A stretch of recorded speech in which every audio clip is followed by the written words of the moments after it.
Ẹ kú dédé àsìkò gbogbo bí tẹ́ ti gbọ́ mi lé lóko tàbí lẹ́yìn òde, ẹ jẹ́ kí a gbàdúrà bàbá wa ọlọ́run wa olùfẹ́ wa ọ̀wọ́n. A ṣe yín lọ́ba fún àánú àti ojú rere àti orí ọ̀fẹ́ ńláńlá tí owó kò lè rà, tí a tún fi rí ọjọ́ ẹtì èyí tí ó gbẹ̀yìn nínú oṣù kejì. Ògo, ìyìn, ọlá ní forúkọ yín, nítorí gbogbo ohun tó jẹ́ ẹtì nínú ayé wa ní ẹ̀yin Olúwa ti mú kúrò, tí ẹ sì fún wa ní ìbùkún ọ̀pọ̀ yanturu. Ọ̀rọ̀ tí a gbéyàwó lẹ́ni kó ṣe ayé ọkàn àti ara wa ní rere, kó má ṣe lòdì sí wa ní ọjọ́ ìdájọ́, nítorí tí a gbàdúrà lórúkọ Jésù Kristi Olúwa wa. Àmín ní orúkọ Jésù. Ìwé ọ̀run ṣíṣí tí a ti ọwọ́ olùṣọ́ àgùntàn yín náà kọ Adéjàre Adébóyè kọ. Ení ọjọ́ ẹtì ọjọ́ kejì-dín-ní-ọgbọ̀n. Àkòrí tí a gbéyàwó sọ wípé níní òye ìkórè. Níní òye ìkórè.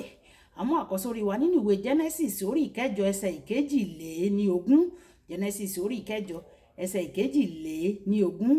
Ní ìwọ̀n ìgbà tí ayé yìí wà, ìgbà irúgbìn àti ìgbà ìkórè, ìgbà òtútù àti ooru, ìgbà ẹ̀rùn ohun òjò àti ọ̀sán àti òru kì yóò dẹ́kun.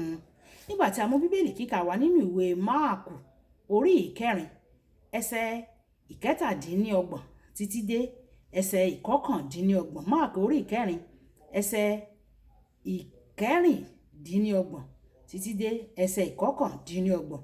Ó sì wí pé bẹ́ẹ̀ sáà ni ìjọba Ọlọ́run. Ó dàbí ẹni pé ọkùnrin kan ó fúrúgbìn sórí ilẹ̀, ó sì sùn kí ó sì dìde ní òru àti ní ọ̀sán, kí irúgbìn náà kí ó sì sọ jáde kí ó sì dàgbà. Òun kò sì mọ̀ bí ó ti rí. Nígbà tí ilẹ̀ a máa so èso jáde fún ara rẹ̀, èkíní èú, lẹ́yìn ìpè, lẹ́yìn náà ìkúnná ọkà nínú ìpẹ̀. Ṣùgbọ́n nígbà tí èso bá pọ́n tán lójú kan náà, òun yóò tẹ dòjé bọ inú rẹ̀, nítorí ìgbà ìkórè dé wàyí. Ẹ tẹ́tí bẹ̀lẹ̀ jẹ́ láti gbọ́ ohun tí olùṣọ́ àgùntàn Enoch Adéjàre Adébóyè ní fún wa ní èní ọjọ́ ẹtì. Ohun àkọ́kọ́ láti ní òye rẹ̀ nípa ìkórè ni pé ọ̀dọ̀ Ọlọ́run nìkan ṣoṣo ni ó ti ń wá o. Ìwé Kọ́ríńtì kìíní orí ìkẹta ẹsẹ̀ ìkẹfà wípé èmi gbìn, Àpólò ń bomirin, ṣùgbọ́n Ọlọ́run ni ó mú ìbùkún wá o. Bákan náà, ìkórè máa ń wá ní oríṣiríṣi ìpele, èyí tí Jésù ń pè ní ọgbọ̀n, ọgọ́tọ̀ọ̀ta àti ọgọ́rọ̀ọ̀rin. Ìwé Máàkù orí ìkẹrin ẹsẹ̀ ogún. Àwọn onímọ̀ bíbélì kan wọ́n gbàgbọ́ wípé ìkórè ìlọ́po ọgbọ̀n ó máa ń wá láti ara ilé ìgbàgbọ́. Ìwé Gàlátíà orí ìkẹfà ẹsẹ̀ kẹwàá dé ẹsẹ̀ kẹsàn-án dé ìkẹwàá. Nígbà tí o bá ń ran kìrìsìtẹ́nì ẹgbẹ́ rẹ lọ́wọ́, o gbìn sínú ilẹ̀ tí yóò mú ọgbọọgbọ̀n wá ó kéré tán. Nígbà tí Dọ́kàsì gbìn sínú ayé àwọn ènìyàn inú ìjọ rẹ̀, kò mọ̀ pé òun yóò kórè àjíǹde. Àwọn irúgbìn rẹ̀ ṣe iyebíye débi pé wọ́n ránṣẹ́ pé Pétérù láti wá jí i dìde. Ìṣe Àpọ́stélì orí ìkẹsàn-án ẹsẹ̀ ìkẹtàdínlógójì títí dé ẹsẹ̀ ìkejì-lé-ní-ogójì.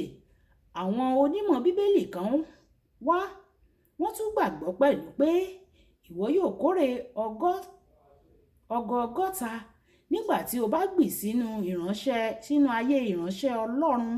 Ìwé Máàkù orí ìkẹwàá ẹsẹ̀ ìkọkànléní-ogójì.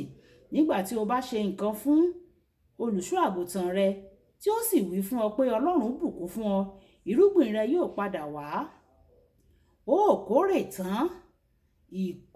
Ìwọ yóò kórè ní ìlọ́po ọgọ́ta, gẹ́gẹ́ bí a ti rí nínú ìwé àwọn ọba kìíní orí ìkẹtàdínlógún ẹsẹ̀ ìkẹwàá dé ẹsẹ̀ ìkẹrìndínlógún.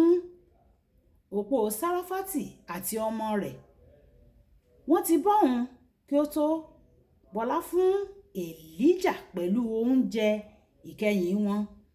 Ó ní ìrírí ìyípadà tó lágbára ní gbogbo àsìkò ìyàn. Kólòbó òróró rẹ̀ kò gbẹ o, bẹ́ẹ̀ ni àpò ìyẹ̀fun rẹ̀ kò ṣófo. Ìwé àwọn ọba kìíní orí ìkẹtàdínlógún ẹsẹ̀ ìkẹrìndínlógún síwájú sí.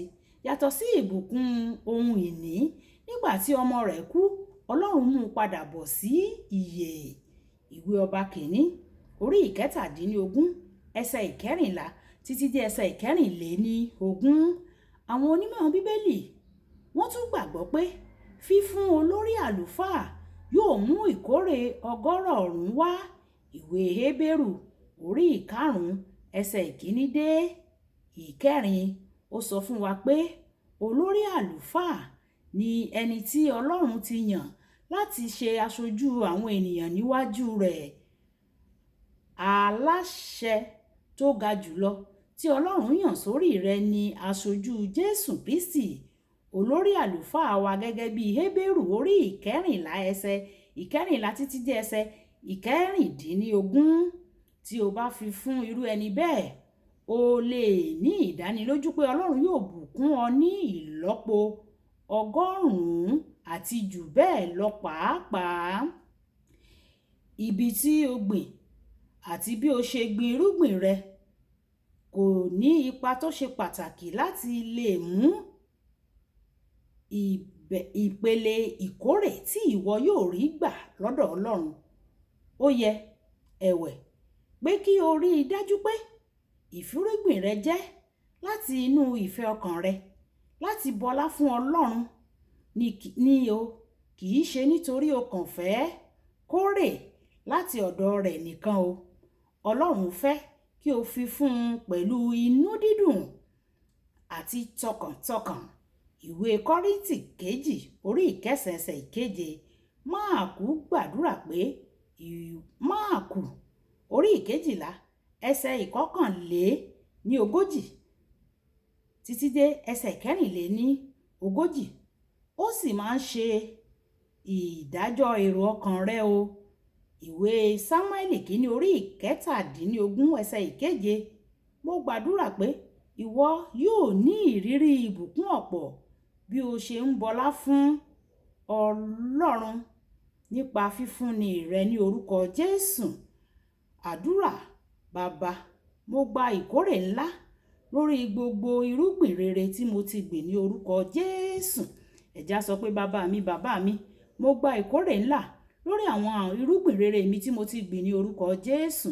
Mo gba ìkórè ńlá. Olúwa yóò sì yọ̀ǹda ìkórè ńlá fún wa ní orúkọ Jésù. Jésù Olúwa wa, àmín. Olúwabùkọ́lá Ayako ní orúkọ mi. Ẹ máa bá mi share, kẹ́ máa like, kẹ́ máa comment nípa kí àwọn ènìyàn kí wọ́n lè jẹ àǹfààní ọ̀run ṣíṣí Yorùbá. Ó dàbọ̀.